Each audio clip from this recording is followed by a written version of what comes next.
आप सभी का अभिवादन है। And we read from two portions. One is from 1 Thessalonians chapter 4 verses 15 to 17. और आज हमने दो वचन के गत पढ़े हैं। पहला है पहला थिस्सलुनी 4 उसका 15 से लेकर 17 तक। And the other portion was just one verse, that is 2 Samuel chapter 19 and verse 15. और दूसरा वचन जो हमने दूसरे सामुएल 19 अध्याय उसके 15 वचन, केवल एक वचन को पढ़ा है। Maybe we will read that verse again from 2 Samuel chapter 19 and verse 15. और हम दोबारा से दूसरा सामुएल 19 अध्याय उसका 15 वचन को एक बार फिर पढ़ेंगे। Then the king returned. The king is David here.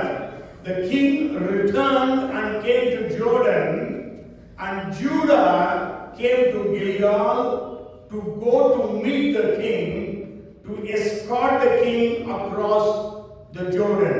तब राजा लौट कर, यहाँ पे राजा को दाऊद को राजा के रूप में बतलाया गया है, यरदन तक आ गया और यहूदी लोग गिलगाल तक गए कि उसे मिलकर उसे यरदन पार ले आए।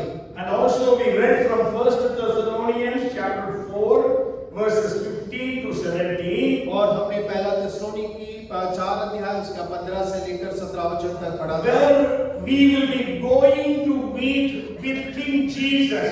और जहां इस बात का वर्णन किया गया है कि हम अपने राजा यीशु से मुलाकात करने को जाएंगे। Maybe we will read those verses also. और हो कि हम दोबारा से उन वचनों को भी पढ़ें। For this we say to you by the word of the Lord, that we who are alive and remain until the coming of the Lord will by no means precede those who are asleep. और क्योंकि हम प्रभु के वचन के अनुसार तुमसे ये कहते हैं कि हम जो जीवित हैं और प्रभु के आने तक बचे रहेंगे, सोए हुओं से कभी आगे ना बढ़ेंगे। For the Lord himself will descend from heaven with a shout, with the voice of an archangel, and with the trumpet of God, and the dead in Christ will rise first. और क्योंकि प्रभु आप ही स्वर्ग से उतरेगा, उस समय ललकार और प्रधान दूत का शब्द सुनाई देगा और परमेश्वर की तुरी फूंकी जाएगी। जो मसीह में मरे हैं वे पहले जी उठेंगे। Then we who are alive and remain shall be caught up together with them in the clouds to meet the Lord in the air, and thus we shall always be with the Lord. और तब हम जो जीवित और बचे रहेंगे उनके साथ बादलों पर उठा लिए जाएंगे कि यह हवा में प्रभु से मिले, और इस रीति से हम सदा प्रभु के साथ रहेंगे। So the title of my message is Meet the King. और मेरे संदेश का जो शीर्षक है वो है राजा से मुलाकात। Okay? When we know the coming of the Lord is near, और जब हम जानते हैं कि हमारे परमेश्वर का आगमन बहुत नजदीक है, there are three Greek words which are used regarding the coming of the Lord. और 3 यूनानी शब्द हैं जो परमेश्वर के आगमन के बारे में चर्चा करते हैं। But I will not be able to share all those three words, explain the three words, but one word I will explain. और मैं उन तीनों शब्दों को आपके सामने साझा तो नहीं कर पाऊंगा, लेकिन एक शब्द के अर्थ को जरूर बयां करूंगा। One is parousia, और एक है परोसिया, the second is epiphania, और दूसरा एपिफेनिया, and the third one is apocalypsis. और तीसरा एपोकलिप्सिस है। Maybe if I have preached once about it, but if time permits in the future, I will share about the second coming of the Lord. I will explain all these three words. और देखिए, कभी हो सका, परमेश्वर ने अनुमति दिया, समय ने अनुमति दिया, तो आने वाले समय में प्रभु के आगमन के बारे में इन तीनों शब्दों का बयान मैं जरूर करूंगा। But sure, I will explain to you about parousia. और लेकिन जरूर आज परोसिया शब्द के बारे में हम चर्चा You करेंगे। know, when the kings were ruling their kingdoms, और जब राजा लोग अपने राज्य के ऊपर में प्रभुता किया करते when they थे, used to visit their friendly kingdoms, और जब वो अपने संगी राज्यों के अंदर मिलने के लिए जाते, then what they used to do was, और वो क्या किया करते थे, they used to reach the border or the gate of the other kingdom. और वो लोग उस दूसरे राज्य की सीमा पर या फाटक पर द्वार पर पहुंच जाते, And this kingdom's king with his dignitaries will go outside the border and welcome the king and bring him into the city. और उस देश का राजा अपने राज्य कर्मचारियों के साथ में उस सीमा पे पहुंचकर, द्वार पर पहुंचकर उस राजा मेहमान का स्वागत किया करता था। Today the same thing happening. और आज भी वैसा ही हो रहा But है। then today the dignitary, the people, the visitors don't come to the border. और लेकिन जो मेहमान हैं वो सीमाओं पर नहीं आते But हैं, they come into the airports. और वो सीधा हवाई अड्डे पर आते हैं। Maybe they land in Delhi. और या तो मान लीजिए दिल्ली में उतर रहे Maybe हैं, just imagine American president has come to India. और सोच लीजिए अमेरिका के राष्ट्रपति भारत यात्रा कर रहे So हैं, his flight lands in Delhi airport. और उनका हवाई जहाज दिल्ली के एयरपोर्ट पर उतरता है। And our president or prime minister or the chief dignitary of our country will go to the airport to receive the president of the United States. और हमारे देश के जो राष्ट्रपति हैं, प्रधानमंत्री और बड़े नेता गण जो है हवाई अड्डे पर पहुंच के अमेरिका के राष्ट्रपति का स्वागत करते And हैं। then they will introduce to the dignitaries of our country. और उसके बाद में जो हमारे देश के बड़े लोग हैं उनसे उसका परिचय कराते हैं। And then they will take the president of United States into our country. और उसके बाद में अमेरिका के राष्ट्रपति को हमारे देश में लेकर आते हैं। And this is for every president, now every president or prime minister who visits our country. और ये हर एक देश के राष्ट्रपति हो या प्रधानमंत्री हो, जो भी हमारे देश में आते हैं उनके साथ किया जाता In the है। same way, when our prime minister or the president visits some other country, the same thing happens. और बिल्कुल ऐसा ही जब कोई और दूसरे देश के राष्ट्रपति, प्रधानमंत्री किसी दूसरे देश के अंदर भ्रमण के लिए जाते हैं, उनके साथ भी वैसा ही किया जाता है। So in the same way, when King Jesus is going to come back again, और बिल्कुल वैसा ही जब राजा यीशु दोबारा से आएंगे, he will not come into the earth the first time. और वो पहली बार पृथ्वी पर वैसे नहीं He आएंगे, will come in the mid-air, और वो हवा में आएंगे, and the church, means we all, will go to meet the king. और हम सब जो कलीसिया है उसे बादलों पर हवा में मुलाकात That is करेंगे। what Paul writes. और वही बात को पौलुस वर्णित कर रहा When है। the trumpet will be blown, और जब तुरी फूकी जाएगी, then those who are dead in Christ will rise again. और जो मसीह में मरे हुए हैं वो जी And उठेंगे, then we who are alive, then we will be caught up in the air to meet the Lord. और हम जो जीवित हैं हम सब बादलों में उठा लिए जाएंगे ताकि अपने प्रभु से मुलाकात कर And then सकें। we will be with Jesus for 7 years. और फिर हम यीशु के साथ में 7 वर्ष के लिए And रहेंगे। after that we all will, along with Jesus, we all, the saints, we are called as saints, we all will come into this earth. और उसके बाद में हम सब जो बाइबल हमें संत कहती है, सभी संत यीशु के साथ में बाइबल पृथ्वी पर आएंगे। That time Jesus will land on Mount Olives.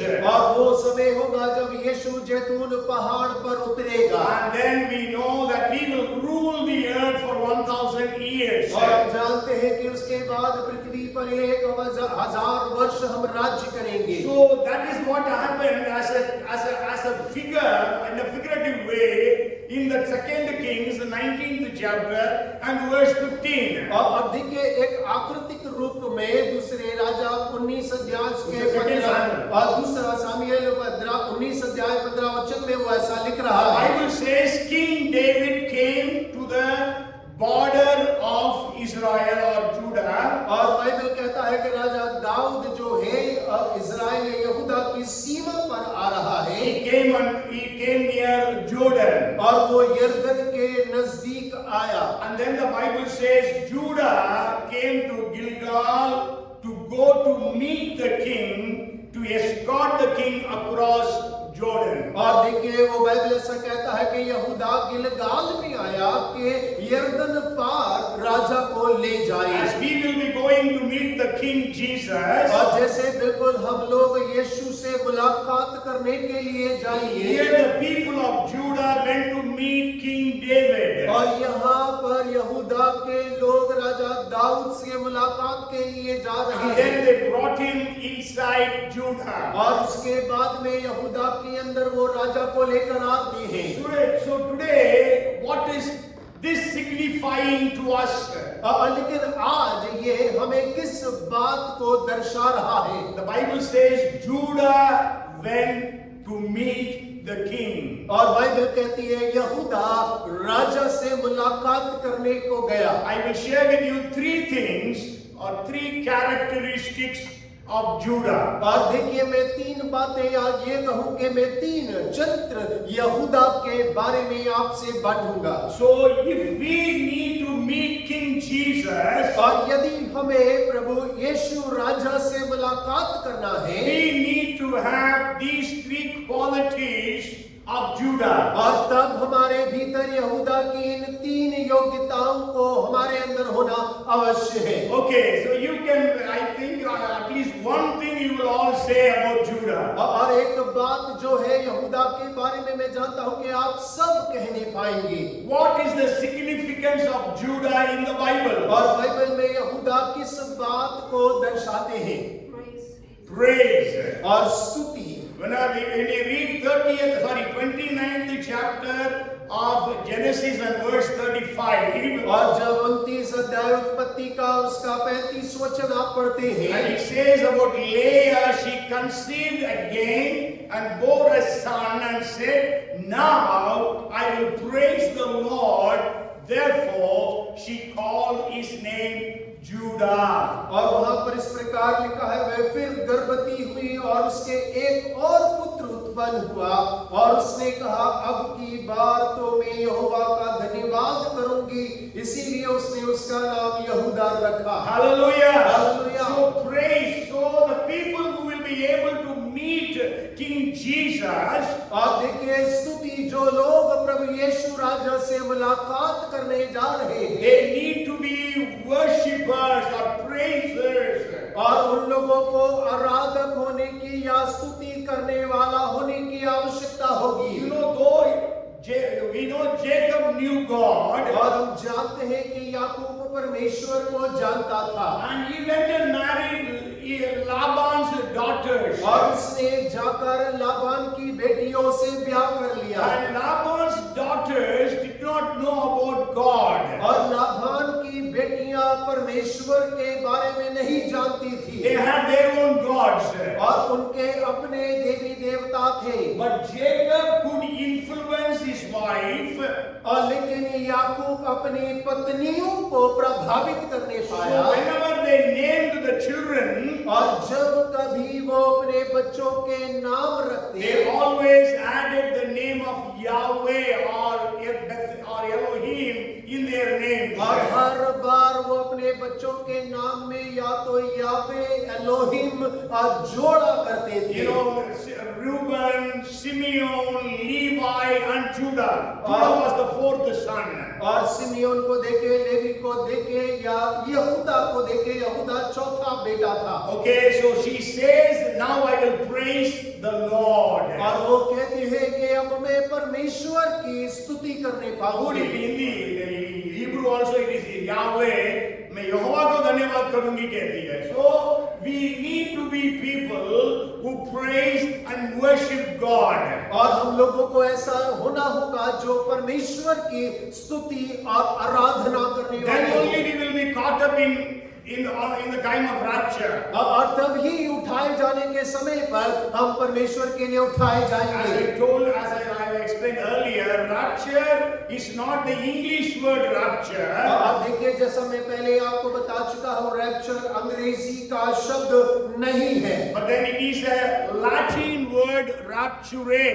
और ये एक लैटिन भाषा का शब्द है। That means being caught up. और इसका मतलब है कि हम उठा लिए गए हैं। So we will be caught up in the mid-air. और हम बादलों में उठा लिए जाएंगे and we will meet our King. और हम अपने राजा से मुलाकात करेंगे। So the first thing is, you and I need to be worshippers to enter into heaven or to meet the King. और सबसे पहला मुद्दा है कि हमको आराधक होने की आवश्यकता है। यदि हमें परमेश्वर के साथ बादलों में उठाया जाना है या स्वर्ग में प्रवेश करना है। That means that we all have accepted Jesus as our Lord and Savior. और जबकि हम सभी ने अपने आप को यीशु मसीह को अपने उद्धारकर्ता और प्रभु के रूप में ग्रहण कर लिया We है know Jesus as our Lord and our God. और हम यीशु मसीह को अपने परमेश्वर और अपने प्रभु के रूप में जानते हैं। And in the Old Testament there were different words used for worship. और पुराने नियम के अंदर में आराधना के लिए अलग-अलग शब्दों का उपयोग किया गया है। Today we use the word praise and worship. और आज हम स्तुति आराधना शब्द का उपयोग करते But in हैं। the Old Testament they use different words. और लेकिन पुराने नियम के अंदर में अलग शब्दों का उपयोग हुआ And करता था। also they had different ways of worship. और उसके साथ साथ आराधना के तौर तरीके भी अलग हुआ करते थे। Maybe let me see what are the different words we read in the Old Testament that are being used for worship. और देखिए पुराने नियम के अंदर में हम वो कौन से शब्द हैं जो आराधना के लिए इस्तेमाल हुआ करते थे उन्हें हम पढ़ते हैं। Tell me. बतलाइएगा। Different words that are used. और अलग-अलग शब्द जिनका इस्तेमाल स्तुति आराधना के लिए पुराने नियम में Different way किया of गया। worship. They worship in a different way. और We वो- worship in a different way. और वो लोग आराधना को अलग रीति से तौर तरीके से करते थे, हम लोग अलग तौर तरीके से करते हैं। Yes, tell me. बतलाएं। Okay, one. Yeah. They bow down, prostrate. No. Offering. One word is offering. और देखिए एक शब्द जो है भेंट। है ना? If you read, maybe we will read couple of verses so that we will be able to understand that in a better way. और आइए हम कुछ वचनों को पढ़ते हैं ताकि हम बेहतर शब्द तरीकों से समझ सकें। If you read Genesis chapter 4 and verses 4 and 5. और उत्पत्ति 4 उसका 4 और 5 जब हम पढ़ते हैं। Abel also brought of the firstborn of his flock and of their fat, and the Lord respected Abel and his offering, but he did not respect Cain and his offering, and Cain was angry and his countenance fell. और हाबिल भी अपनी भेड़ बकरियों में के कई एक पहलों के बच्चे भेंट चढ़ाने के लिए ले आया और उनकी चर्बी भेंट चढ़ाई। तब यहोवा ने हाबिल और उसकी भेंट को तो ग्रहण किया, परंतु कैन और उसकी भेंट को उसने ग्रहण ना किया। Okay, so for first word that is used is offering. और देखिए पहला शब्द जो है वो भेंट इस्तेमाल किया गया In है। that way, can you say some other words? और बिल्कुल ऐसे ही क्या और कोई शब्दों को आप बता सकते हैं? Yes, very good. Balidan, sacrifices. और बलिदान। In the Old Testament, they were offering. They had 5 different sacrifices. और पुराने नियम के अंदर में 5 अलग-अलग प्रकार के बलिदान चढ़ाए जाते थे। Okay, if you read Leviticus chapter 1 to chapter 5, we read about those 5 different kinds of sacrifices. और लय व्यवस्था 1 से लेकर 5 तक अगर आप पढ़ेंगे तो उन भिन्न बलिदानों के बारे में आप जान पाएंगे। Maybe you want to say what are those sacrifices? और क्या आप बतलाना चाहेंगे वो कौन-कौन से बलिदान हैं? पाप बलि, अन्न बलि, दोष बलि, home Bali, mail Bali. Okay, very good.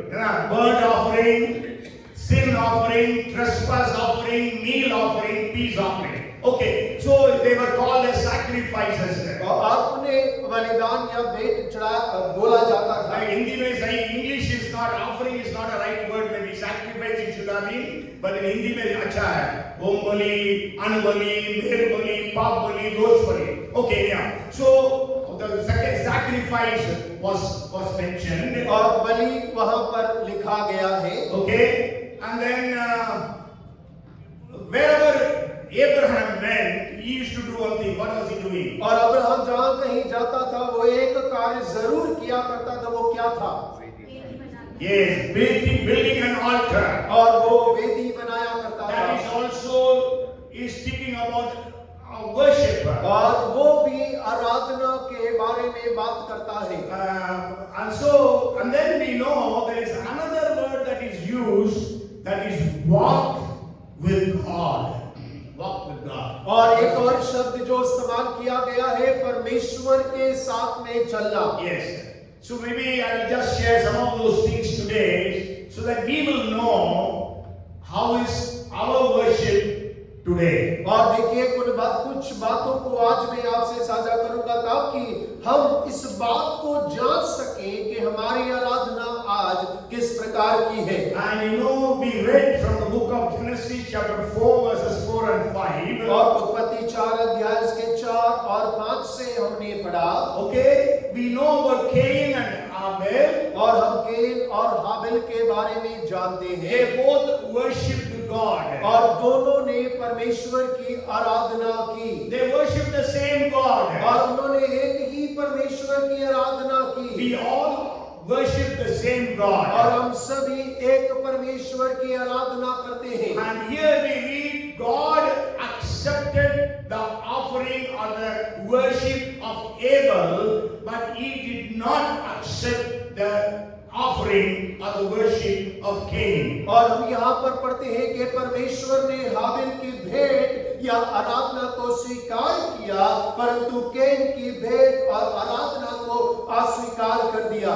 So we are worshiping the same God. और हम वही एक परमेश्वर की आराधना करते हैं। Is our worship acceptable to God? क्या हमारी आराधना परमेश्वर के लिए ग्रहण योग्य है? Yes. हाँ। That is how we need to worship God. और उसी रीति से हमें परमेश्वर की आराधना करने की आवश्यकता Means I है। can tell it like true worship and false worship.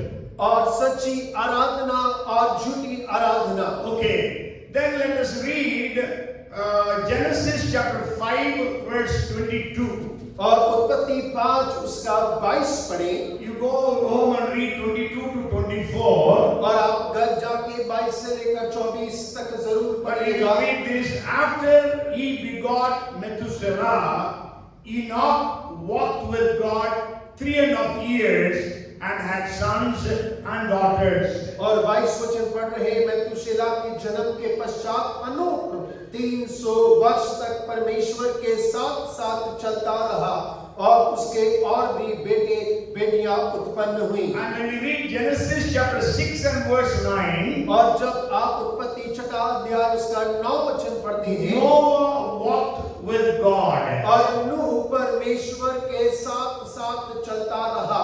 So when we read these two people, और जब आप इन दो लोगों के बारे में अध्ययन करते हैं, Enoch walked with God, और हनोक परमेश्वर के साथ चलता रहा, Noah walked with God. और नूह परमेश्वर के साथ साथ चलता रहा। And on the basis of these two words, I want to tell you our eternity depends upon our worship. और इन दो वचनों के आधार पर मैं कहना चाहता हूं कि हमारी जो अनंतता है वो हमारे परमेश्वर के साथ चाल पर निर्भर करता है।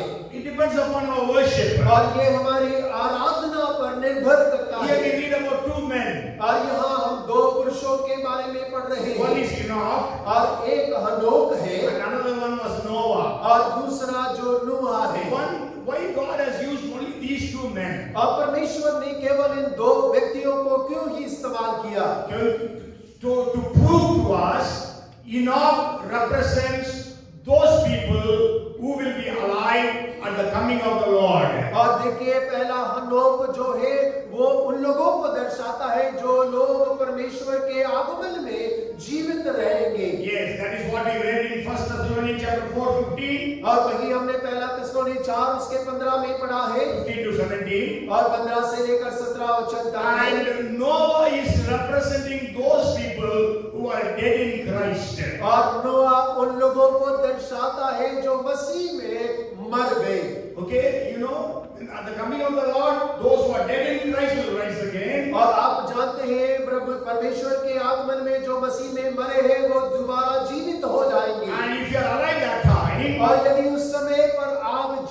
होते हैं, then we will be caught up in heaven. और तब हम लोग बादलों पर उठा लिए जाएंगे। Enoch represents the people who are alive, और हनोक उन लोगों को दर्शाता है जो लोग जीवित पाए and जाएंगे, Noah represents those people who are dead. और नूह उन लोगों को दर्शाता है जो लोग मसीह में मर गए हैं। That's why if you read 1 Corinthians, maybe we will read that one. Okay, so today, who are you? और लेकिन आज आप कौन हैं? Are you a curser or a praiser? और क्या आप श्रापित हैं या आप स्तुति करने वाले हैं, निंदा करने वाले हैं। निंदा करने वाले हैं? You know, when Job had different problems, और जब अय्यूब को कई समस्याएं हुई, what did his wife say? और उसकी पत्नी ने उससे क्या कहा? Curse God and die. और उसने कहा परमेश्वर को कोस और मर जा। But then we know Job was all the time praising God. और लेकिन हम जानते हैं कि अय्यूब हर समय परमेश्वर की स्तुति करता रहा। Yes.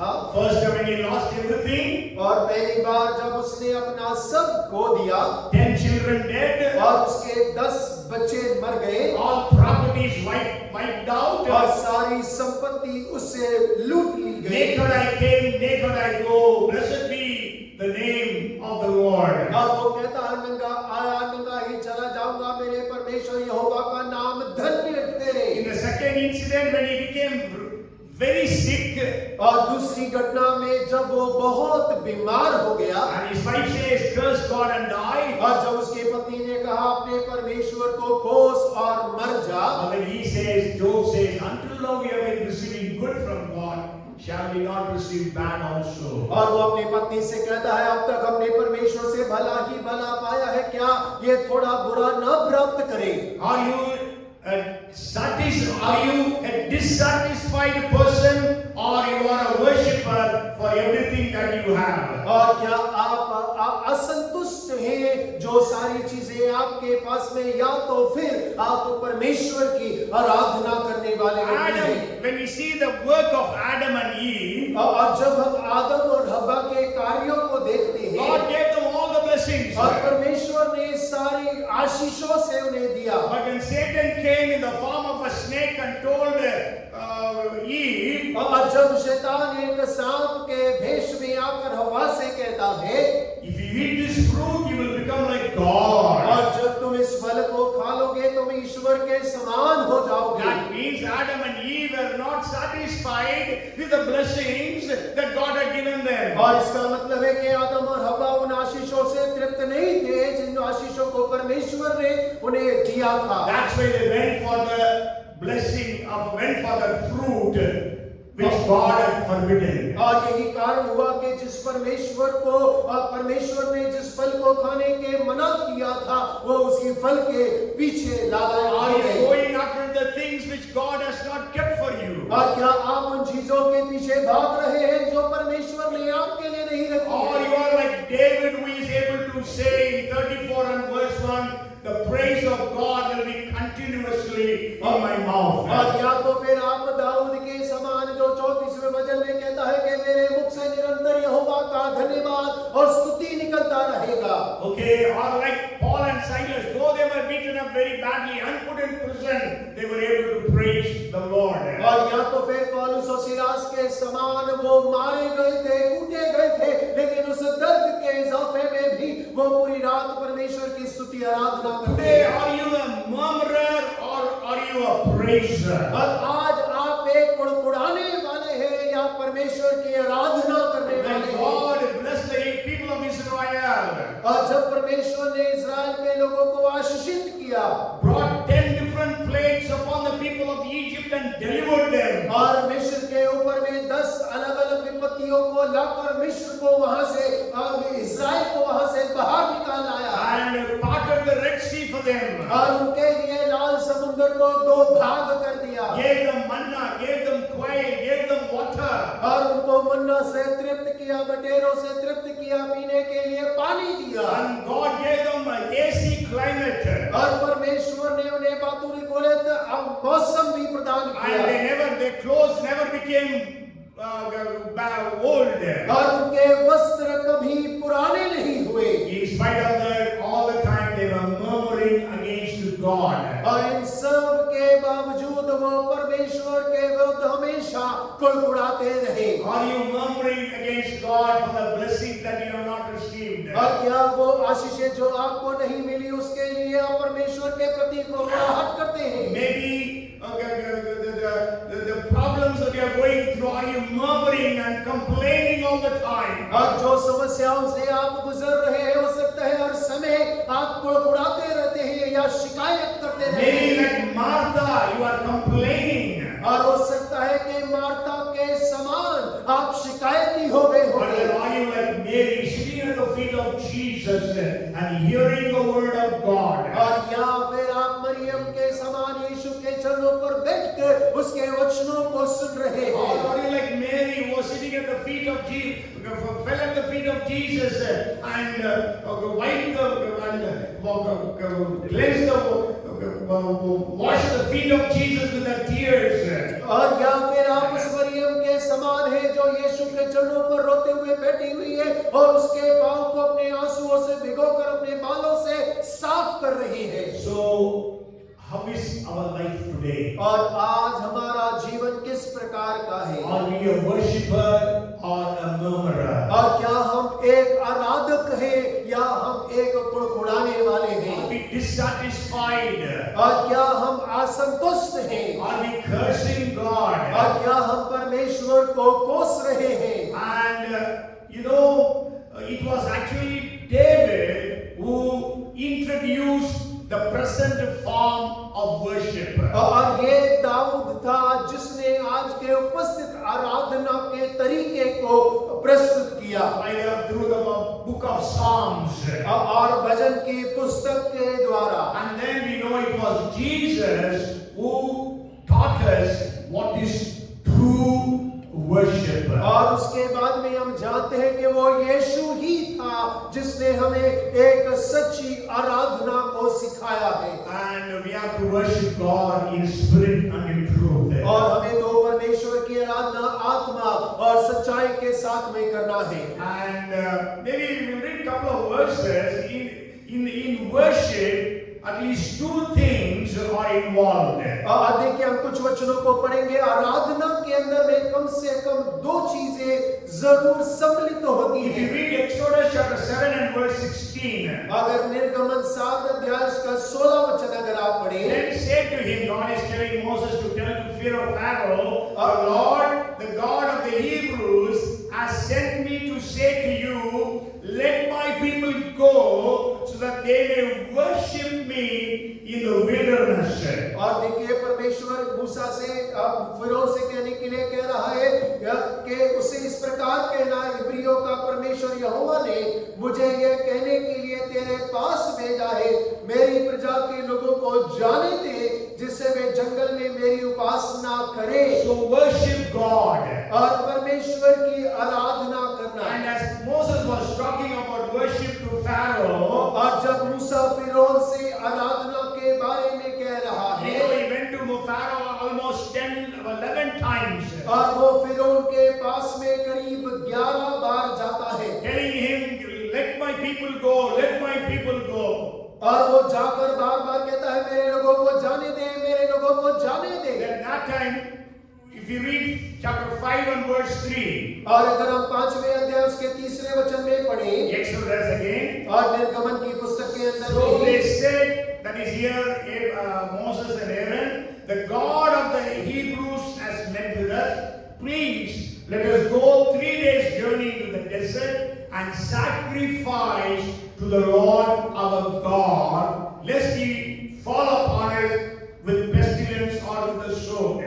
और उन्होंने कहा, मूसा और हारून यहाँ पर कह रहे, इब्री के परमेश्वर ने हमसे भेंट की है, इसीलिए हमें जंगल में 3 दिन के मार्ग पर जाने दे कि अपने परमेश्वर यहोवा के लिए बलिदान करे, ऐसा ना हो कि वह हम में मारी फैलाए या तलवार चलवाए। So he uses the word बलिदान, sacrifice. और देखिए वो बलिदान शब्द का इस्तेमाल कर रहे Today हैं। we don't have sacrifices. और आज हम कोई बलि नहीं चढ़ाते We हैं, don't sacrifice animals. और हम जानवरों की बलि नहीं चढ़ाते, But we sacrifices of praise. और लेकिन हम स्तुति की बलिदान चढ़ाते What is हैं। sacrifice of praise? और स्तुति का बलिदान क्या है? You are in problems. और आप समस्याओं से घिरे You हैं are in sickness. और आप बीमार पड़े हैं, But in spite of that, you are able to praise और God. उन सब के मध्य में आप परमेश्वर की आराधना कर पाते You हैं, are without a job. और आप बिना नौकरी के You are हैं in financial problem. और पैसे की समस्याओं में But हैं, still you are able to worship God, praise God, worship God. और फिर भी आप परमेश्वर की आराधना स्तुति कर पा रहे हैं, Then that is called sacrifice of praise. और वही कहलाता है स्तुति आराधना का बलिदान। Okay, so then the second another word that is used is if you read Exodus chapter 5 and verse 1. और निर्गमन 5 अध्याय का पहला वचन आप पढ़ते हैं, Afterwards Moses and Aaron went in and told Pharaoh, thus says the Lord God of Israel, let my people go, that they may hold a feast to me in the wilderness. इसके पश्चात मूसा और हारून ने जाकर फिरौन से कहा, इस्राएल का परमेश्वर यहोवा यूं कहता है, मेरी प्रजा के लोगों को जाने दे कि वे जंगल में मेरे लिए पर्व करें। Feast or celebration. और पर्व या उत्सव मनाना। Yes, so in worship there is sacrifice as well as celebration. और आराधना के अंदर में बलिदान भी है और उसके साथ में उत्सव मनाना भी है।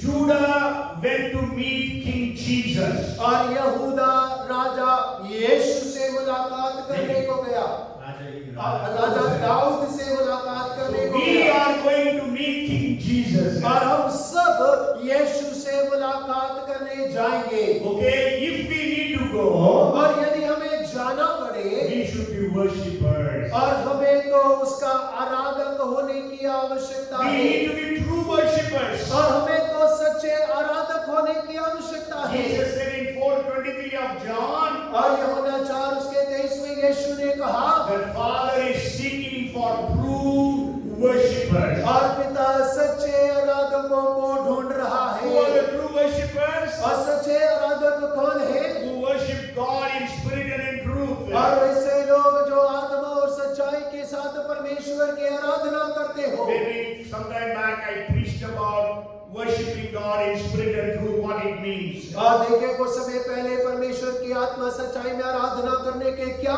मायने हैं, इस बिंदु पर प्रचार किया था। Maybe it is on the YouTube. और ये YouTube पर उपलब्ध है।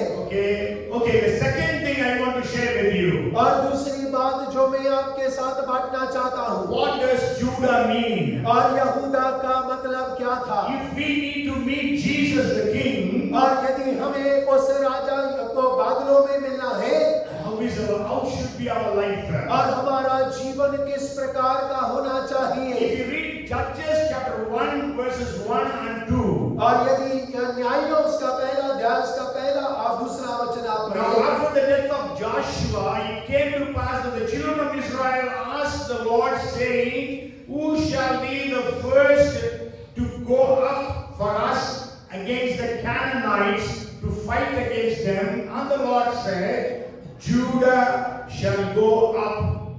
Indeed, I have delivered the land into his hand.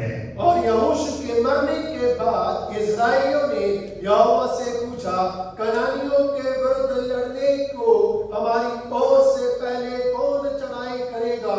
यहोवा ने उत्तर दिया, यहूदा चढ़ाई करेगा।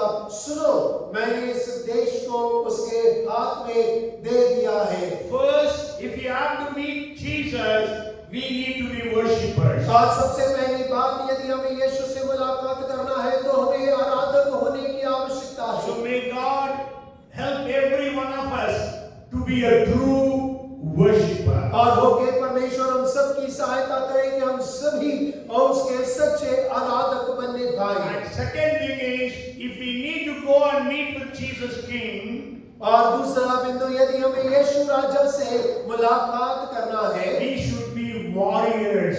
और हमें योद्धा होने की आवश्यकता है। Okay, God, the people of Israel asked God, who should go first to fight?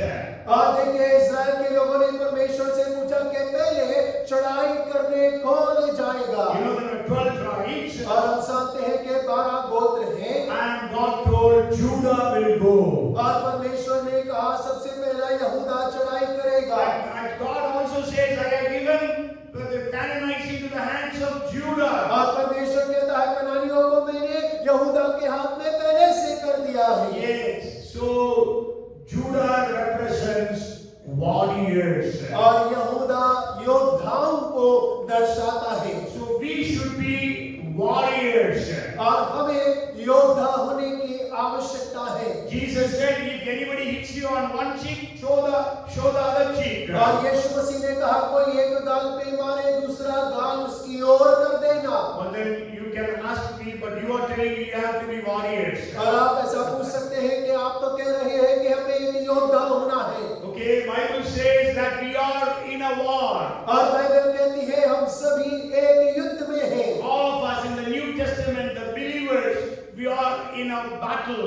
और हम सभी जो नए नियम में विश्वासी हैं हम एक रणभूमि के अंदर में हैं। When you read Ephesians chapter 6 and verse 12, और जब आप इफिसियों की पत्री 6 अध्याय उसके 12 वचन को पढ़ते हैं, that Paul says we wrestle not against flesh and blood, but against principalities, powers, rulers of darkness of this age, and wicked forces in heavenly places. और वहाँ पर पौलुस इस प्रकार से कहते हैं कि हमारा युद्ध जो है वो मांस और लहू से नहीं है परंतु प्रधानों से, अधिकारियों से, इस संसार के अंधकार के हाकिमों से और उस दुष्टता की आत्मिक सेनाओं से है जो आकाश में है। And when we read 2 Corinthians chapter 10 and verse 4, और जब हम 2 कुरिन्ती 10 उसका 4 पढ़ते हैं, the weapons of our warfare are not carnal, but they are strong through God to the pulling down of strongholds. और हमारी लड़ाई के हथियार शारीरिक नहीं पर गढ़ों को ढा देने के लिए परमेश्वर के द्वारा सामर्थी हैं। We are not fighting against human enemies. और हम किसी भी रीति से मनुष्य शत्रुओं से नहीं लड़ रहे। Yes, we have to understand that. और हमें इस बात को स्पष्ट समझने की आवश्यकता है। Paul writes, we are not fighting against flesh and blood. और पौलुस कहता है कि हम मांस और लहू से युद्ध नहीं लड़ रहे। Yes, no human being, however anti-Christian they can be, they are not our enemies. और चाहे कितने भी मसीह विरोधी क्यों ना हो वे हमारे शत्रु नहीं हो सकते। But the powers of darkness are our enemies. लेकिन आकाश के जो अंधकार की सामर्थ है वो हमारे शत्रु हैं। So we are fighting against those forces. और हम उन अधिकारियों को अंधकार की सामर्थ के विरुद्ध में लड़ते हैं। Our warfare is spiritual warfare. और हमारा युद्ध तो आत्मिक युद्ध है। So our weapons are not carnal, but they are strong through God to the pulling down of strongholds. और हमारे हथियार जो है वो शारीरिक नहीं है लेकिन गढ़ों को ढाने के लिए सामर्थी है। 2 Corinthians chapter 2 and verse 14, Paul says, और 2 कुरिन्ती 2 उसका 14 में पौलुस कह रहा है, thanks be to God who leads us always in a triumphant procession and spreads the fragrance of Christ at all places. परमेश्वर का धन्यवाद हो जो मसीह में सदा हमको जय के उत्सव में लिए फिरता है और अपने ज्ञान की सुगंध हमारे द्वारा हर जगह फैलाता है। So who are we? और हम कौन हैं? We are warriors. और हम एक योद्धा हैं। Bible compares the church to an army. और बाइबल कलीसिया की तुलना एक सेना के साथ करती है। Okay, sure, Bible compares us, the church, to many things. और जरूर कलीसिया की तुलना बाइबल कई बातों से करती है। But one of them is army. और उनमें से एक सेना भी है। If you read 11 and verse 12 of Matthew, और मत्ती उसके 11 के 12 को पढ़ेंगे। there Jesus is teaching here. और यहाँ पर यीशु मसीह शिक्षा दे रहा And है। from the days of John the Baptist until now, the kingdom of heaven suffers violence, and the violent take it by force. और यूहन्ना बपतिस्मा देने वाले के दिनों से अब तक स्वर्ग के राज्य में बलपूर्वक प्रवेश होता रहा है और बलवान उसे छीन लेता है। So we are the violent and we take it by force. और हम वो बलवान हैं और बलपूर्वक उसे ले लेते हैं। How can we be violent? और कैसे हम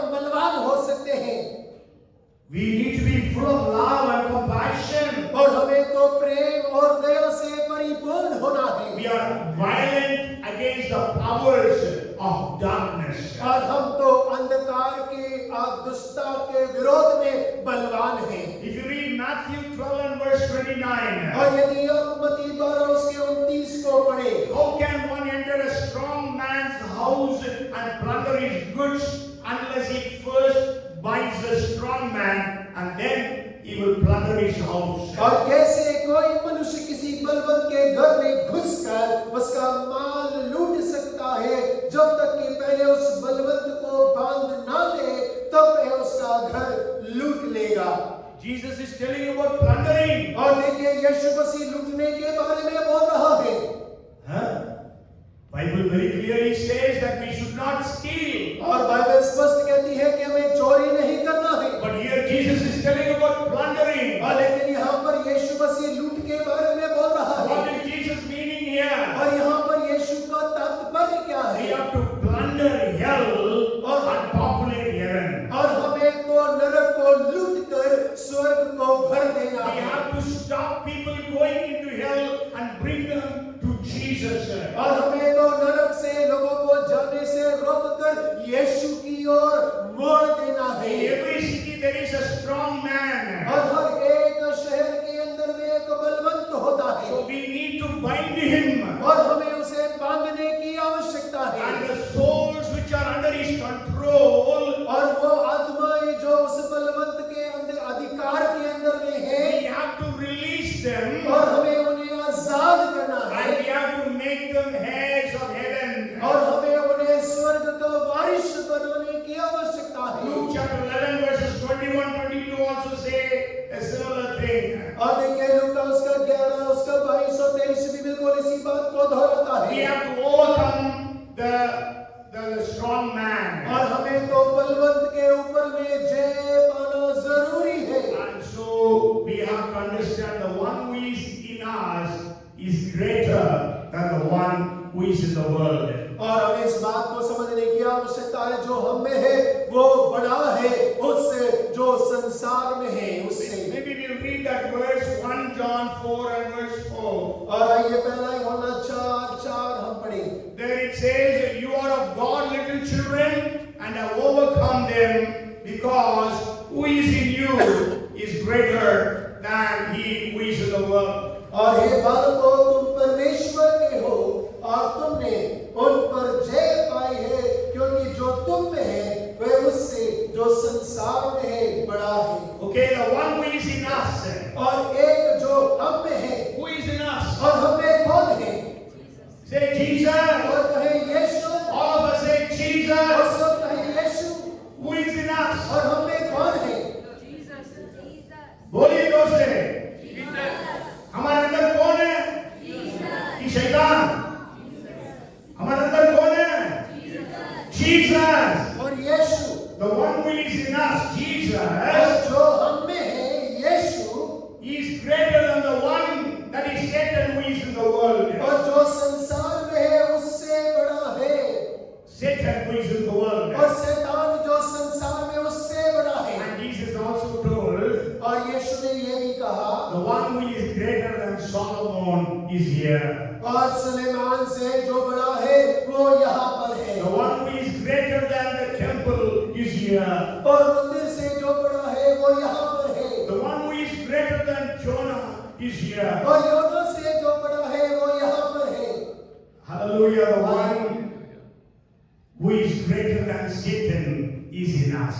और जो शैतान से बड़ा है वो हमारे अंदर है। Hallelujah. Hallelujah. So we have the authority. और हमारे पास अधिकार है। Jesus said very clearly in Luke chapter 10 and verse 19. और लूका 10 उसके 19 में यीशु ने स्पष्ट कहा है, Behold, I give you authority to trample serpents and scorpions and over all the powers of the enemy. Nothing in any way shall harm you. देखो मैं तुम्हें सांपों और बिच्छुओं को रोकने का और शत्रु की सारी सामर्थ पर अधिकार दिया है और किसी भी वस्तु से तुम्हें कुछ हानि ना होगी। Judah went to meet King David.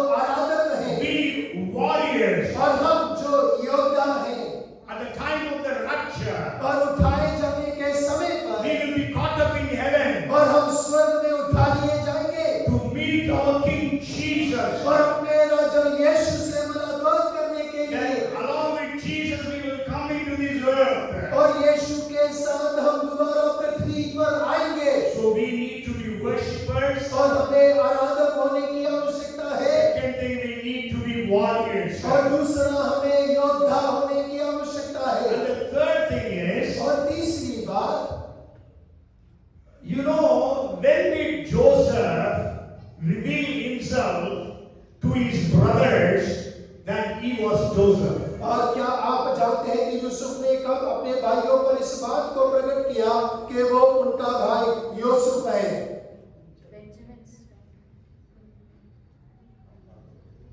Huh? See, sure Benjamin went. और जरूर बेंजामिन गया, But soon after Benjamin went, he did not reveal. और तुरंत बेंजामिन के आने के बाद उसने अपने आप को प्रकट नहीं किया। We all know Benjamin came and he put his golden cup and plate in his bag and sent them away. और हम जानते हैं कि उसके आने के बाद में बेंजामिन के बोरे के अंदर में उसने अपने प्याले और थाली को डाल दिया और उन्हें भेज भी दिया था। And sent his workers to go and catch them. और अपने सेवकों को भेजा कि उन्हें पीछे से पकड़कर वापस ले आए। He did not reveal himself as his brother और उसने on seeing Benjamin. और उसने बेंजामिन को देखने के बाद में अपने आप को प्रकट नहीं किया था। Since I am talking about Judah, you have to understand something is there about Judah. और देखिए मैं यहूदा के बारे में बात कर रहा हूँ तो आपको समझने की आवश्यकता है, यहूदा के बारे में कुछ बात है। We will not be able to read all those verses. और वो सारे वचनों को तो हम नहीं पढ़ पाएंगे। You go home and read Genesis chapter 43 and 44. और आप घर जाकर उत्पत्ति 43 और 44 अध्याय पढ़िएगा। Especially 44 verses 18 to 34. और विशेषकर 44 का 18 से लेकर 34 वचन तक। You know, Judah, maybe we'll read just one or two verses. और हम एक या दो वचनों को उसमें से पढ़ते हैं। 33 and 34. और 33 और 34 वचन। Genesis chapter 44 verses 33 and 34. उत्पत्ति 44 अध्याय उसका 33 और 34 वचन। Here actually Judah is speaking. और यहाँ पर यहूदा बात कर रहा है। Because from 18th verse we can read about Judah speaking, but we are just going to read 33 and 34. और आप 18 से देखेंगे तो यहूदा ही बात कर रहा है, लेकिन हम लोग केवल 33 और 34 वचन को पढ़ेंगे। Now therefore, please let your servant means me, Judah is saying, let your servant remain instead of the lad is Benjamin, as a slave to my Lord, and let the lad, means Benjamin, go up with his brothers, for how shall I go up to my father if the lad is not with me, lest perhaps I see the evil that will come upon my father. और इसीलिए अब तेरा दास का मतलब यहाँ पर यहूदा है, रहने की आज्ञा पाए और यह लड़का यानी कि बेन्यामीन अपने भाइयों के संग जाने दिया जाए, क्योंकि लड़के के बिना संग रहे मैं कैसे अपने पिता के पास जा सकूंगा। ऐसा ना हो कि मेरे पिता पर जो दुख पड़ेगा वह मुझे देखना पड़े। Judah means worshippers. और यहूदा का मतलब आराधक। Judah means warriors. और यहूदा का मतलब योद्धा। And Judah means intercessor. और यहूदा का मतलब होता है मध्यस्थ करने वाला। Judah is telling, let me be your slave and servant, but let Benjamin go back home. और यहूदा कह रहा है कि मुझे रख ले, मैं तेरा दास होकर रह जाऊंगा, लेकिन बेन्यामीन को भेज दे। When he said that, और जब उसने इस बात को कहा, actually 34th verse is the last verse of 44th chapter. और देखिए 34 वचन जो है 44 का अंतिम वचन है। And 45th chapter he reveals himself to his brother. और देखिए 45 अध्याय के अंदर में वो अपने भाइयों के ऊपर में अपने आप को प्रकट कर रहा है। He was interceding for Benjamin. और वो बेन्यामीन के लिए मध्यस्थता कर रहा है। Maybe we can say he was interceding for his father Jacob. और हम ऐसा कह सकते हैं कि वो अपने पिता याकूब की ओर से मध्यस्थता कर रहा है। But this thing did happen when Joseph was being sold. और देखिए ये चीजें हुई जब और याकूब यूसुफ को बेच दिया गया। Okay, that time no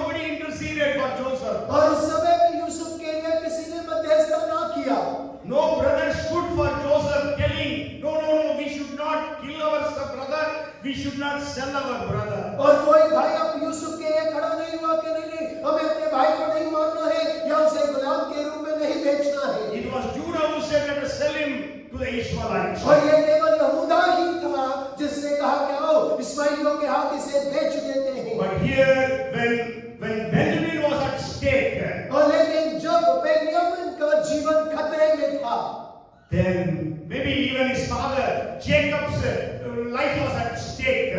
और हो सकता है कि उसके पिता याकूब का जीवन खतरे पर होगा, Because already Joseph is dead according to Jacob. और क्योंकि याकूब के अनुसार उसका बेटा यूसुफ तो मर चुका And है, the second son, if Benjamin is dead, he also will die. और दूसरा बेटा बेन्यामीन भी मर गया तो वो भी मर जाएगा। That is what we read in the 43rd chapter. और वही हम 43वें अध्याय के अंदर में पढ़ते हैं। That's why he did not send his brother sons to go and get the food. और यही कारण था कि उसने अपने बेटों को दोबारा से भोजन लेने के लिए जाने नहीं दिया। Because the sons said, we cannot go without Benjamin. और क्योंकि उसके बेटों ने कहा बेन्यामीन के बिना हम वहाँ मुंह भी नहीं दिखा सकते।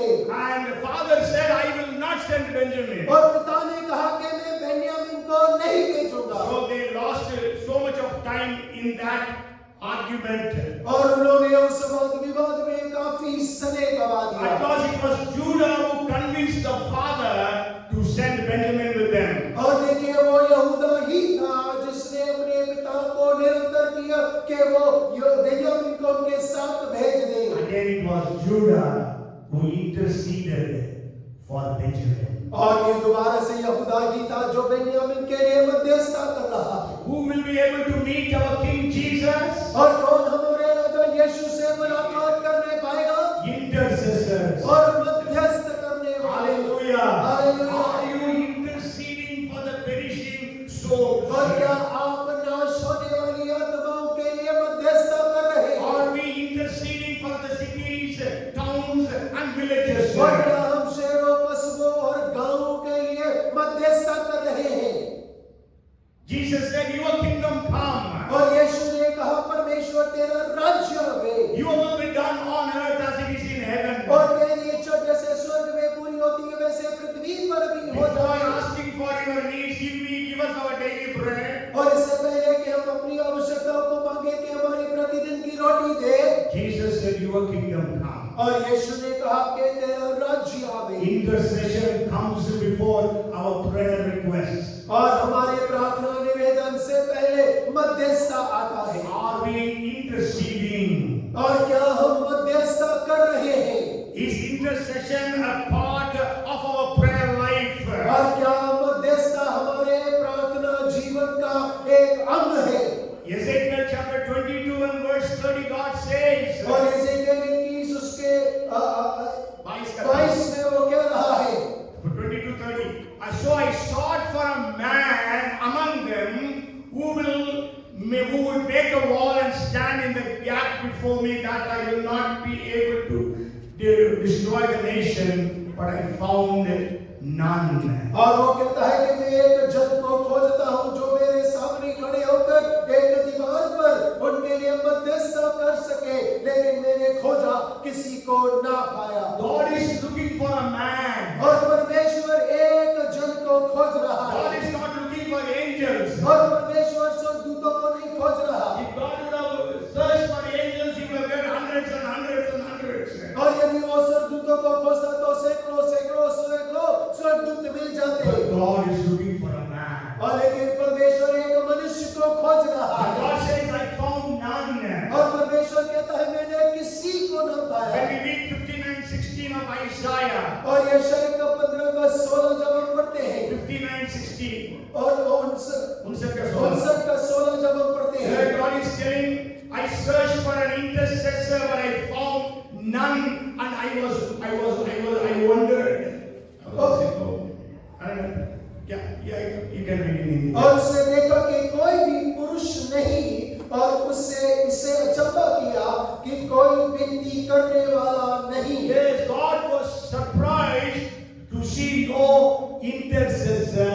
और परमेश्वर अचंभित हो गया कि कोई मध्यस्थ करने वाला नहीं है। God does not say nobody praying. और परमेश्वर ये नहीं कह रहा कि कोई प्रार्थना नहीं कर We रहा। are all praying today.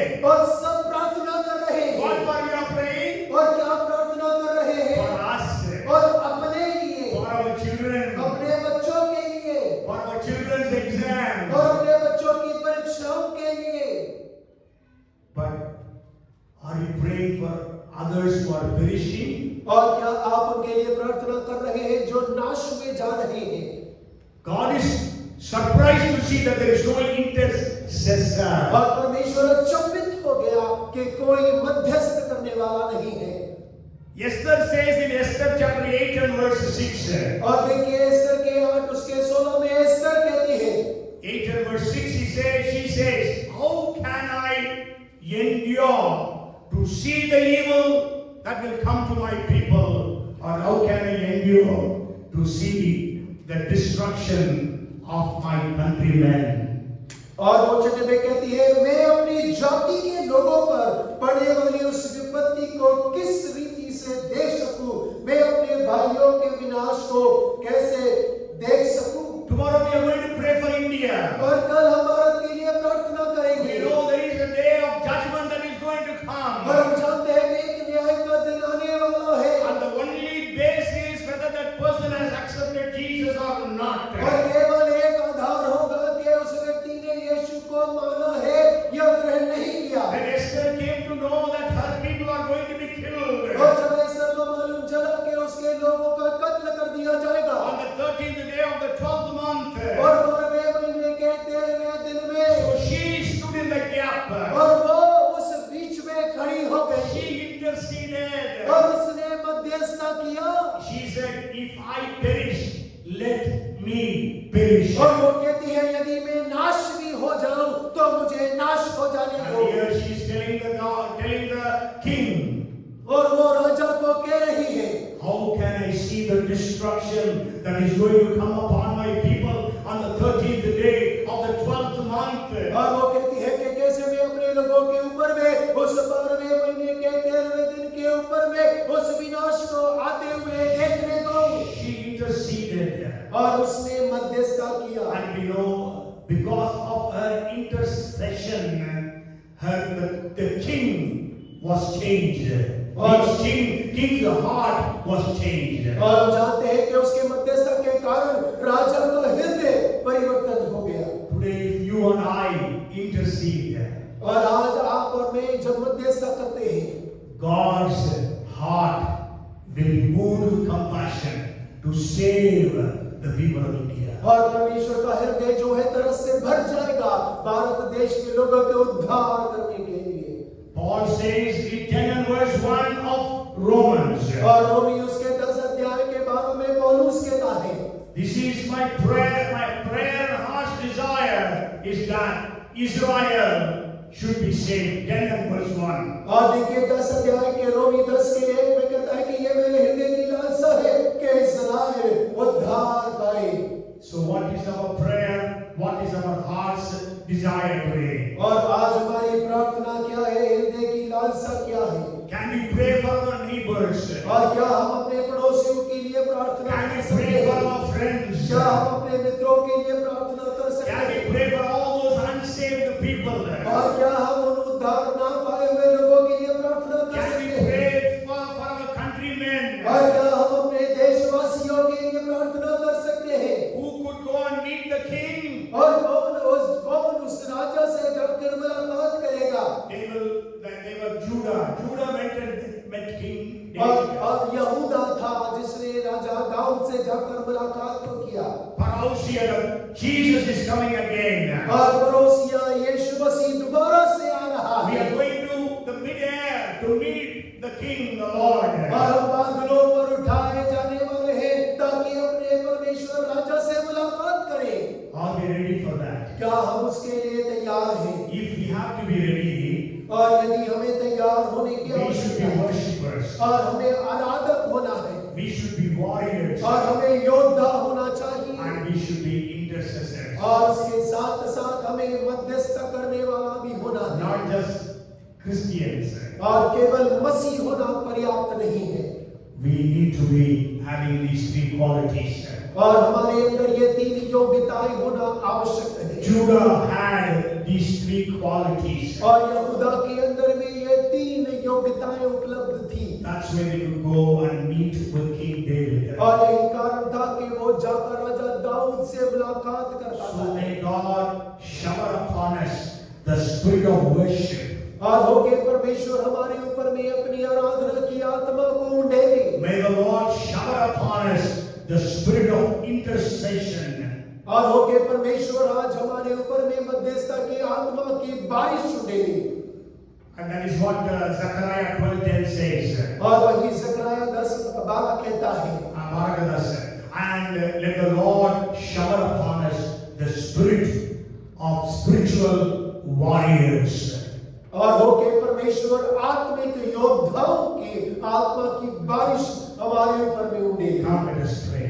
और आइए हम प्रार्थना करें। Father, we are so grateful to you for this day. और पिता हम बहुत धन्यवादी हैं आज की सुंदर That you brought us here to hear this word. और धन्यवाद कि आप हमें ये लेकर आए कि हम वचन को सुन सकें। Lord, people are hearing it even on the video.